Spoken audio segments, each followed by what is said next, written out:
guys, welcome to my channel Hairliciously. I've been getting a lot of emails from my viewers asking me to do a video on how I concealed my hair transplant from my coworkers and my friends. So I'm going to be talking about some of the ways. Now I know that the number one stressful thing is going to be the hair transplant procedure itself.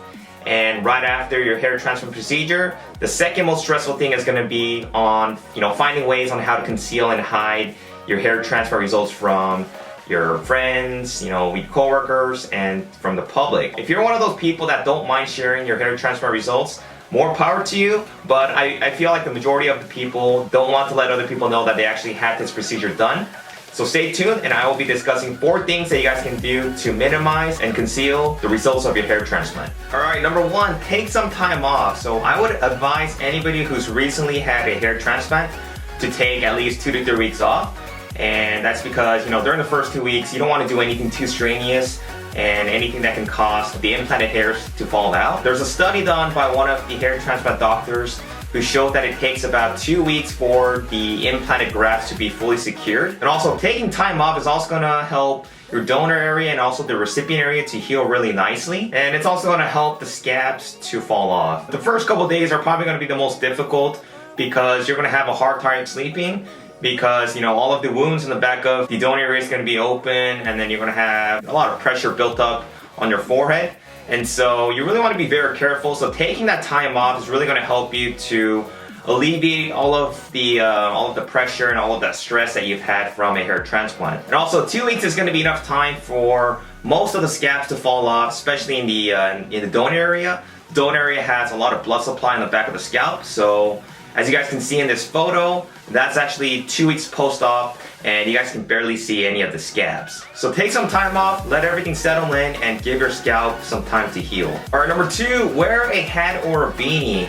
This is probably the most obvious thing to do after a hair transplant, and this is probably the most best and effective way to conceal your hair transplant. In my case, I work in an office setting, and they're pretty lax when it comes to work attire, and so they didn't really mind when I wore a beanie to work. Now, I did get my hair transplant back in November of 2016, and so this was during the winter time, and so, when I did show up to work wearing a beanie, it wasn't as noticeable since the weather was already cold.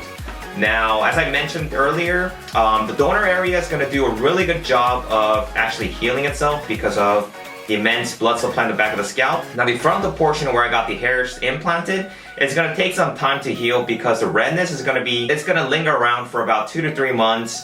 And it also depends on how well you heal. But in my case, there really wasn't a whole lot that I could have done.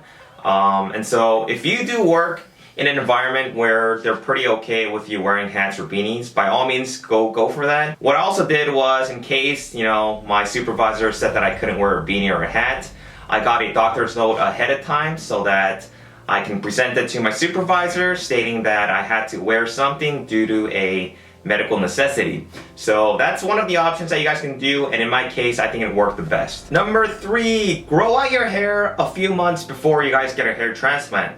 Now, I'm assuming that most of my viewers are probably around the age of 25 to 35. And so most of you guys aren't really going to have a severe form of hair loss. So if you guys are like me, I had the hairline rebuilt. And what they're going to do is, when you get your hair transplant, they're going to shave the donor area. So there's really nothing you can do to hide that unless you really grab the back of your scalp. But like I said, the donor area is going to heal up really nicely after about 2 weeks. You're really not even going to be able to tell. But if you do get hairs implanted into the frontal portion, you guys are probably going to need to cover it up if you want to hide it from your coworkers or your friends.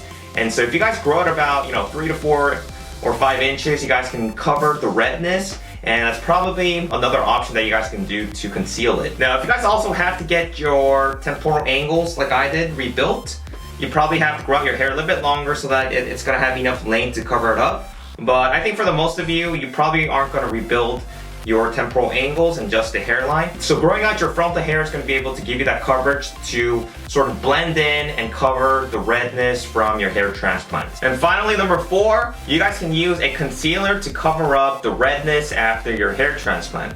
There's a lot of good products out in the market that can be used as concealers. A lot of hair transplants actually do advise the patients to use it if they especially want to cover up the redness. And a good product that I've seen online and recommend is going to be called Dermatch. Dermatch is a powdered formula that contains botanical ingredients, and it can be used after the scabs fall off on your recipient area or whatever area on your scalp. So the company also claims that it doesn't block the hair follicles. It comes in 8 different colors so that it can blend in with your existing hair. But make sure that you consult with your doctor before using any type of hair products on your recipient areas to prevent any type of complications or damage that it might do to the grafts. So thank you guys for watching my video. If you guys liked it, give it a thumbs up. If you guys can think of any other ways to conceal or hide the results of a hair transplant, feel free to share some comments below. But stay tuned for my next video and I'll keep you guys updated. Take care.